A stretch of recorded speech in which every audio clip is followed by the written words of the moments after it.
2, 1, let us go।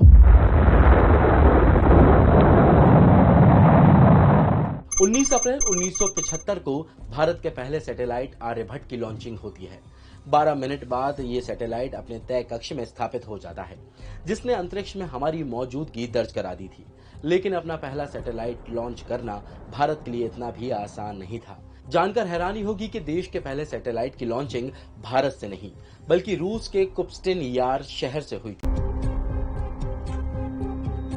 1955 से लेकर 1970 तक का ये वो दौर था जब अमेरिका और रूस जमीन नहीं बल्कि स्पेस में अपना दबदबा बढ़ाने में लगे थे, जबकि भारत में स्पेस को लेकर उस वक्त ज्यादा काम नहीं हो रहा था। इतना ही नहीं, भारतीय साइंटिस्ट अपने काम के लिए उस वक्त विदेश का रुख करते थे। इसी बीच देश में 1962 में इसरो का गठन हुआ, जिसका पहले नाम the Indian national committee for space research था, जिसे बदलकर बाद में इंडियन स्पेस रिसर्च ऑर्गेनाइजेशन यानी इसरो कर दिया गया। साराभाई के जहन में स्पेस मिशन को लेकर प्लानिंग चल रही थी। इतना ही नहीं, अमेरिका ने उनको मदद देने का वादा भी किया था। इसी बीच एक दिन साइंटिस्ट UR राव एक स्पेस मिशन लेकर विक्रम साराभाई के पास पहुंचे।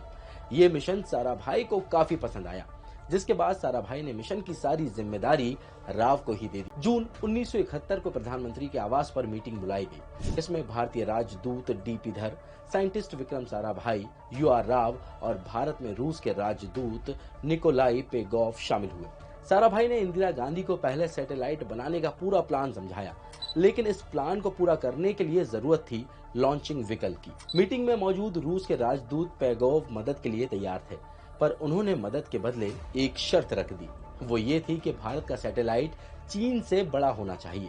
भारत को आखिरकार ये शर्त माननी ही पड़ी। रूस की शर्त के मुताबिक भारतीय वैज्ञानिकों ने 350 किलो के उपग्रह यानी सैटेलाइट को डिजाइन करना शुरू कर दिया था।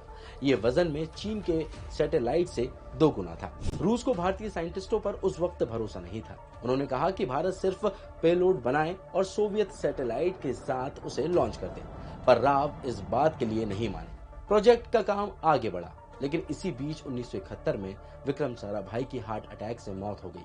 सबको लगा कि शायद प्रोजेक्ट अब रुक जाएगा, पर ऐसा नहीं हुआ। सतीश धवन के नेतृत्व में सैटेलाइट बनाने का काम आगे बढ़ा।